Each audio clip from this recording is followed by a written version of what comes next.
Good morning student. कल हमने current electricity chapter का इंट्रोडक्शन पार्ट पढ़ा था, तो आज हम स्टार्ट करेंगे Kirchhoff's law of electrical network. Okay, तो before describing this laws we will define some terms use for electrical circuits. तो कुछ हम ये जो किरचॉफ्स लॉ है वो देखने से पहले हम देखेंगे कुछ टर्म जो इलेक्ट्रिकल सर्किट्स के लिए यूज़ होती है। तो फर्स्ट है junction. Any point in an electrical circuit where two or more conductors are joined together is a junction. तो जंक्शन किसे बोलते हैं? किसी एक पॉइंट पे एक और उससे ज़्यादा, सपोज ये एक वायर है, ये एक वायर है और ये एक वायर है, ये अगर इस पॉइंट पे जॉइंट हो रहे हैं तो इसे क्या बोलते हैं? जंक्शन बोलते हैं। जैसे ट्रेन होता है, स्टेशन पर क्या होती है? एक ट्रेन यहाँ से आ रही है, एक ट्रेन यहाँ से आ रही है, एक ट्रेन यहाँ से आ रही है। ओके, जहाँ पे सभी दो और उससे ज़्यादा ट्रेन एक जगह पे मिलती है, उसको क्या बोलते हैं? हम जंक्शन बोलते हैं।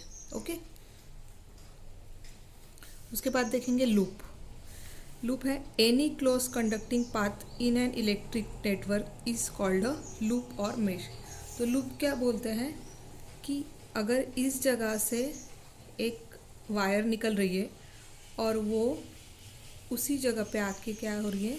मिल रही है, तो उसे क्या बोलेंगे? हम लूप बोलेंगे। ओके, जैसे आप एक जगह से घूम के उसी जगह वापस आओगे तो ये क्या हो जाएगा? आपका लूप हो जाएगा।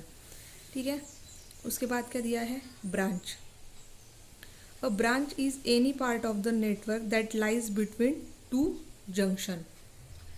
तो ब्रांच किसे बोलते हैं? सपोज ये दो लूप है, जंक्शन है। जंक्शन मतलब यहाँ पे एक नेटवर्क, ओके, यहाँ पे एक वायर, ओके, ये दो वायर कनेक्ट हो रही, मतलब ये क्या हो गया? आपका जंक्शन। और यहाँ पे भी सपोज एक वायर और यहाँ पे दूसरी वायर, तो ये भी क्या हो गया? जंक्शन। और इसके बीच में सपोज यहाँ पे रेजिस्टर लगाया है, नहीं तो सिर्फ वायर भी होगा, तो ये दो जंक्शन के बीच का जो पोर्शन होता है उसे क्या बोलते हैं? हम ब्रांच बोलते हैं। क्या बोलते हैं? Branch. Okay, a branch is any part of the network that lies between two junction. दो जंक्शन के बीच में आने वाला जो पार्ट होता है उसे क्या बोलते हैं? हम ब्रांच बोलते हैं।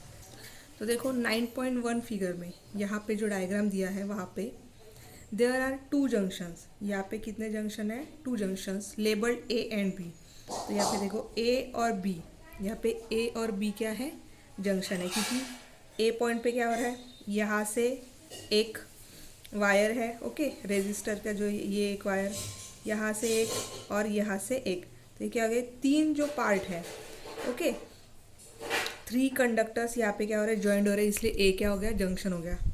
बी पे भी देखो, यहाँ से एक कंडक्टर, यहाँ से एक कंडक्टर और यहाँ से एक कंडक्टर, तीन कंडक्टर ज्वाइंट हो रहे हैं, तो ये भी क्या हो गया? जंक्शन हो गया। Okay, there are three branches, these are the three possible path 1, 2 and 3। तो यहाँ पे कितने ब्रांच है? थ्री ब्रांच है। तो थ्री ब्रांच क्या है? 1, ओके, 1, 2 और 3। मतलब यहाँ से क्या कर सकते हो आप? अगर ए से स्टार्ट किया है तो यहाँ से स्टार्ट करके वापस से यहाँ पे आ सकते हो। ए से बी जाने के लिए डायरेक्टली यहाँ से भी आ सकते हो, और यहाँ पे ए से बी जाने के लिए यहाँ से भी ट्रैवल कर सकते हो। तो यहाँ पे कितने हो गई? थ्री ब्रांचेस, दो जंक्शन के बीच में। ओके, क्या बोला है ब्रांच का definition? A branch is any part of the network that lies between two junction. दो जंक्शन के बीच में जो लाइन होती है उसे क्या बोलते हैं? ब्रांच बोलते हैं। तो ए और बी के बीच में क्या है? ये एक है स्ट्रेट वाली, यहाँ से घूम के जाते हैं, ये एक दूसरी, यहाँ से घूम के जाएंगे वो तीसरी। Okay, for a steady current flowing through an electrical network of resistors the following Kirchhoff's laws are applicable. तो देखो इस लूप में से जो करंट पास हो रहा है वो निकालने के लिए, ओके, हम क्या यूज़ करेंगे? तो किरचॉफ्स फर्स्ट लॉ और किरचॉफ्स का सेकंड लॉ। ओके, तो फर्स्ट लॉ देखेंगे। फर्स्ट लॉ क्या है? किरचॉफ्स फर्स्ट लॉ, उसे क्या बोलते हैं हम, करंट लॉ नहीं तो जंक्शन लॉ ऐसे बोलते हैं। तो यहाँ पे इसका स्टेटमेंट क्या दिया है, the algebraic sum of the currents at a junction is zero in an electrical network that is summation from I to 1 to n II equal to 0 where I is the current in the ith conductor at a junction having n conductors।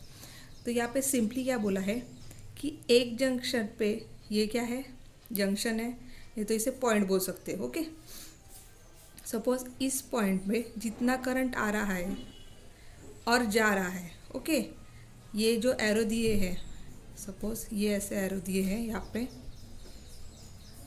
ये जो अंदर की तरफ junction के तरफ आने वाला current, okay, junction के तरफ आने वाला करंट, और ये जो है एरो है ये वाले, ये क्या है, जंक्शन से बाहर जाने वाला करंट।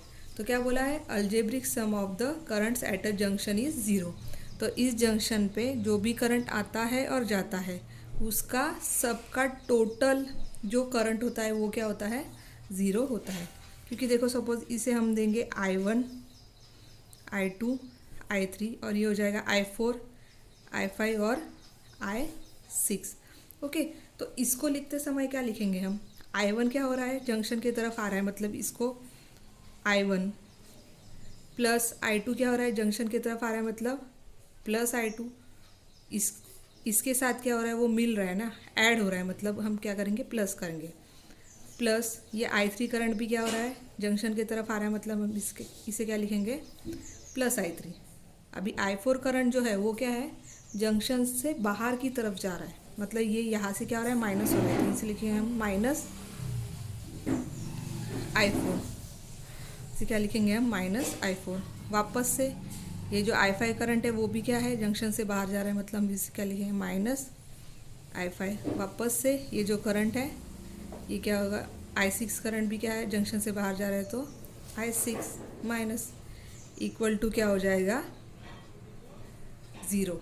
ओके, तो वैसे ही अगर हम यहाँ पे लिखेंगे I1 plus I2 plus I3 equal to, ये जो करंट है ये हम इक्वल टू के, ये जो I4 I5 I6 equal to के साइन के उस साइड करेंगे तो ये सब क्या हो जाएंगे, प्लस हो जाएंगे। तो प्लस I4 प्लस I5 और प्लस I6। ओके, तो क्या हो गया, एंटरिंग करंट। ओके, ये क्या है, I1 I2 I3 क्या हो रहा है, एंटरिंग करंट। करंट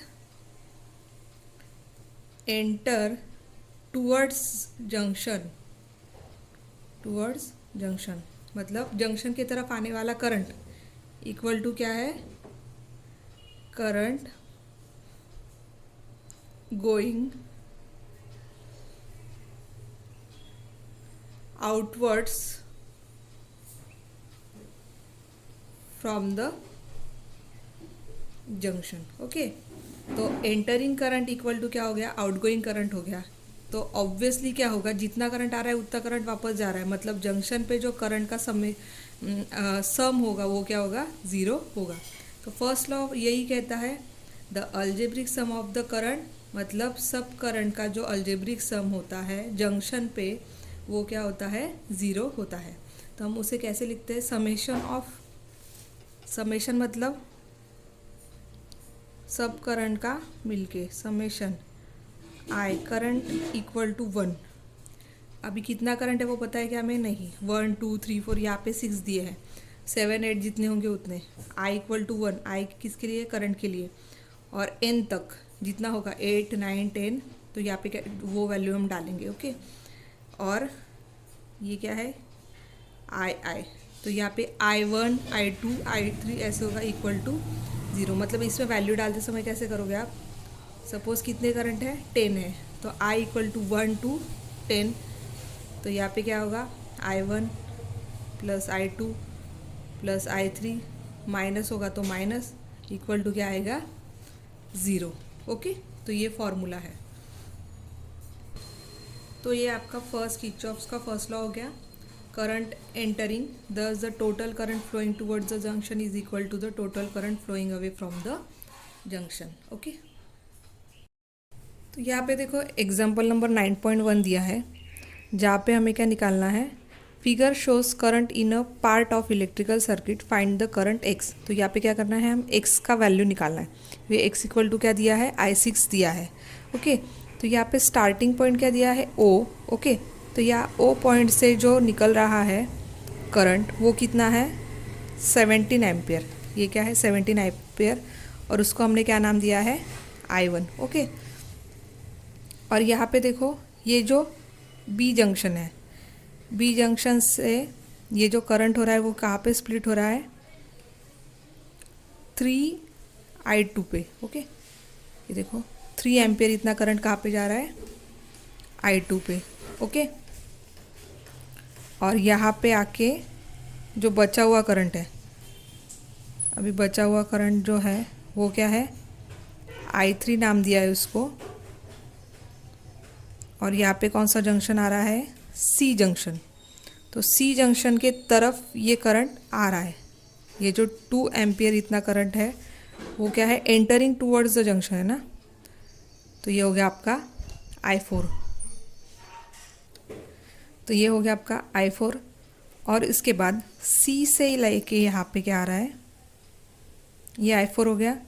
तो ये वाला करंट जो है आगे जा रहा है वो क्या है, I5, और I5 से क्या हो रहा है, 2 जगह पे स्प्लिट हो रहा है।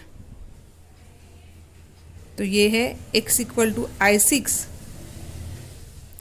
और यहाँ पे क्या है, 9 एम्पियर इतना करंट कहाँ पे जा रहा है, I7 पे। तो देखो जंक्शन लॉ यूज़ करके हमें ये क्या करना है, सॉल्व करना है। तो हमें देखो जंक्शन लॉ में क्या पता है, एक जंक्शन से 2 जगह पर स्प्लिट हो रहा है। तो I1 करंट कितने जगह पे स्प्लिट हुआ है, I2 और I3। तो हम क्या लिख सकते हैं, I1 equal to, I1 current कहाँ जा रहा है, I2 प्लस I3 ना। तो I2 प्लस I3। तो देखो हमें I1 का जो वैल्यू है वो पता है, वो कितना है, 17 एम्पियर है। I2 का भी पता है, 3 एम्पियर है। निकालना क्या है हमें, I3 का। ओके, तो हम क्या करेंगे,